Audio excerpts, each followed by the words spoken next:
بسم اللہ الرحمن الرحیم الصلاۃ والسلام علیک یا رسول اللہ وعلی آلک و اصحابک سیدی یا حبیب اللہ۔ یوٹیوب چینل سے قاری محمد ریاض قریشی کا سلام، السلام علیکم ورحمۃ اللہ وبرکاتہ۔ پاکستان میں اور پاکستان سے باہر رہنے والوں کے لیے ہم دعا گو ہیں کہ اللہ آپ کی روحانی، جسمانی، اندرونی، بیرونی بیماریاں دور فرمائے، آمین۔ آپ حضور صلی اللہ علیہ وسلم نے اللہ پاک سے دعا کی کہ اے اللہ میرا ظاہر اور میرا باطن پاک کر دے۔ جب ظاہر اور باطن پاک ہو جاتا ہے تو پھر اللہ پاک کی ایک خاص رحمت اس انسان پہ ہو جاتی ہے، خاص رحمت۔ اور وہ رحمت ایسی ہوتی ہے کہ وہ پڑھنے والے کے لیے اس کا ہمیشہ دل مطمئن، ذہنی سکون، قلبی سکون، اور اس کا جو ظاہری مسئلے ہیں وہ پرسکون ماحول ہو جائے گا۔ جیسے کہ آدمی ہر وقت کسی ڈپریشن میں یا ٹینشن میں رہتا ہے تو اس کے لیے یہ پڑھنا انتہائی مفید ہے۔ جو یہ کہتا ہے کہ ہمارا نماز میں دل نہیں لگتا، قرآن میں دل نہیں لگتا، اور جب ہم کوئی قرآن پڑھنے لگتے ہیں گھبراہٹ پیدا ہوتی ہے، نماز کے لیے جاتے ہیں تو ایک گھبراہٹ سی پیدا ہوتی ہے، دل نہیں کرتا نماز پڑھنے کے لیے، سر میں درد ہو جاتا ہے، کندھوں میں درد ہو جاتا ہے۔ بہت سے ایسے لوگ آتے ہیں، بہت سے، آپ کو نہیں معلوم کہ یہاں پر کیسے کیسے لوگ آتے ہیں کہ نماز تو انسان کو سکون پہنچاتی ہے، اللہ کے ذکر سے تو دل کو سکون آنا چاہیے۔ پھر کیا وجہ ہے کہ ہمارے دل کو سکون کیوں نہیں آتا، ہمارے ذہنوں کو سکون کیوں نہیں آتا؟ ہم اللہ کا ذکر کرتے ہیں، نماز پڑھتے ہیں، پھر بھی ہم مشکل میں پڑھتے جا رہے ہیں۔ آخر اس کی وجہ کیا ہے؟ اس کی وجہ ہے، بہت سی وجہ ہیں۔ اب اللہ پاک نے کہا، جیسے ہم نے کلمہ پڑھا مسلمان ہو گئے، کلمہ پڑھ لیا مسلمان ہو گئے، فرشتوں پر ایمان لے آئے، قیامت پر ایمان لے آئے، مرنے پہ جی اٹھنے پہ ایمان لے آئے، مکمل طور پر ہم نے ایمان لے آئے۔ اب اللہ یہاں پہ قرآن پاک میں کیا ارشاد فرما رہا ہے؟ اللہ پاک فرما رہا ہے تم ابھی ایمان میں داخل ہوئے ہو، تم نے داخلہ لے لیا ایمان میں، تو ابھی تو تمہیں آزمایا ہی نہیں گیا۔ اور جب آزمایا، جو مسلمان ہو چکے تھے، جب اللہ پاک نے ان کو آزمایا تو آزمائش میں فیل ہو گئے، لہٰذا اللہ نے ان کو منافق کہہ دیا۔ یہ منافق ہیں کہ ان کے دلوں پہ ہم نے مہر لگا دی ہے، یہ ہرگز ایمان نہیں لانے والے۔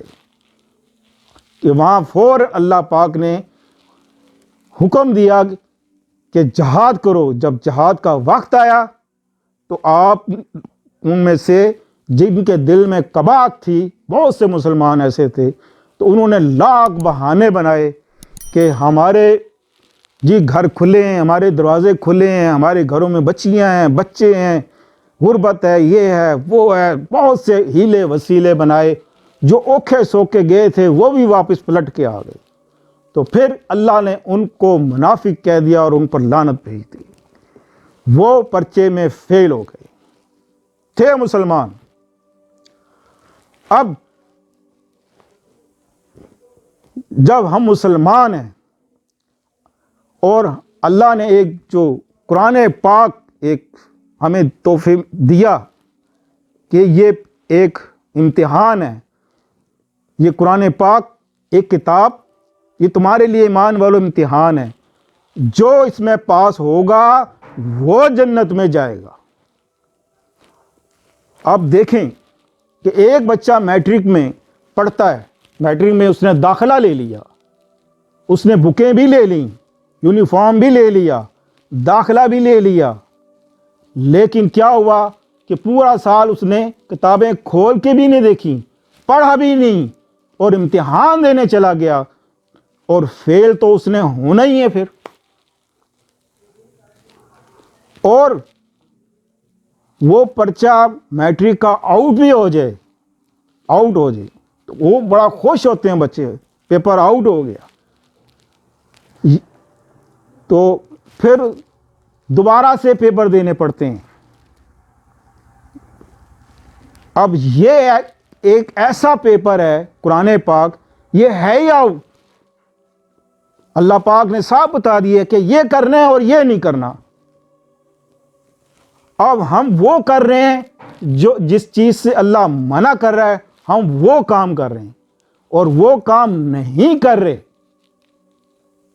کہ جس کو اللہ نے چھوڑنے کو کہا ہے کہ یہ چھوڑ دو اور یہ کرو، ہم الٹ ہو گئے ہیں۔ اس لیے ہماری نمازیں، ہمارا قرآن پڑھنا، ہمارا ذکر کرنا کسی کام کا نہیں، سوائے ثواب تو اللہ دے سکتا ہے، ثواب تو مل جائے گا۔ اب الف لام میم پڑھو تو 30 نیکیاں مل جائیں گی، جس نے نیکی کی نیت سے پڑھا اس کو نیکی مل جائے گی۔ تو جب انسان مکمل تیاری کرتا ہے اس پیپر کی، اور جو اللہ کا حکم ہے کہ یہ کام چھوڑ دو، غیبت ہے، جھوٹ ہے، حرام ہے، سود ہے اور بے حیائی ہے، یہ سارے کام چھوڑ دو، جس کی وجہ سے آج ہمارے اس پوری دنیا میں ایک ایسی بیماری پھیل گئی جو ہمارے لیے موت ہے، لیکن باوجود اس کے کہ ہم اس کو مانتے ہیں کہ یہ موت ہے، اس کے باوجود ہم اللہ سے استغفار نہیں کرتے، اس کے آگے روتے نہیں، اس کے آگے گڑ گڑاتے نہیں، بلکہ ہم بڑھ چڑھ کر اس سے یہ کام اور تیزی سے پھیل رہا ہے، یہ بے حیائی اور تیزی سے پھیل رہی ہے۔ کون روکے گا اس سیلاب کو؟ کوئی نہیں روک سکتا، کوئی نہیں روک سکتا، کوئی مسیحا نہیں آئے گا۔ اب مسیحا تو تبھی آئے گا جب قیامت کی آخری گھڑیاں ہوں گی، تبھی آئے گا جب ہم نہیں ہوں گے۔ ہم نے موجودہ حالات ٹھیک کرنے، ہم نے اپنے حالات ٹھیک کرنے، میں نے اپنے حالات ٹھیک کرنے، آپ نے اپنے حالات ٹھیک کرنے، تب ہمارے اوپر سے یہ عذاب ٹلے گا۔ تو لہٰذا آئیں ہم سب مل کر اللہ سے آگے گڑ گڑاتے ہیں، اللہ کے آگے معافی مانگتے ہیں اللہ تعالیٰ سے، اور وہ کام چھوڑتے ہیں جس سے اللہ نے ہمیں منع کیا ہے، اور جس کا اللہ نے حکم دیا ہے کہ یہ کرو، وہ کام کریں، تو انشاءاللہ عزیز یہ عذاب چند دنوں کا مہمان ہوگا، ٹل جائے گا۔ اور میں یہ آج سرعام یہ کہتا ہوں، لکھ لیں میری بات، کہ جب تک ہم مل کے اللہ کی بارگاہ میں توبہ نہ کریں گے سچے دل سے، تب تک یہ عذاب نہیں ٹلے گا، ہاں قیامت ہی کیوں نہ آ جائے۔ تو ملتے ہیں اگلے پروگرام میں۔ السلام علیکم ورحمۃ اللہ وبرکاتہ۔